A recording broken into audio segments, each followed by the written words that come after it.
எதில் நீ இருந்தாய் எங்கோ மறைந்தாய் உன்னை தேடி அலைந்தேன் எனக்குள்ளே தெரிந்தாய் இது போதும் எனக்கு வேறு வரங்கள் 100 வேண்டுமா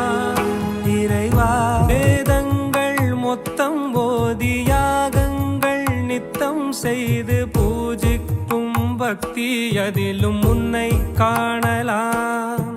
பசி என்று தன் முன் வந்து கையேந்தி கேட்கும் போது தன் உணவை தந்தால் கூட உன்னை காணலாம் உன்னை காண பல கோடி இங்கு வாரி இறைக்கிறார்கள் எளிதாக உன்னை சேர இங்கு யாரு நினைக்கிறார்கள் அலங்காரம் அதில் நீ இல்லை அகங்காரம் மனதில் இல்லை துளி கள்ளம் கபடம் கலந்திடாத அன்பில் இருக்கிறாய் உணர்ந்தேன் உனையே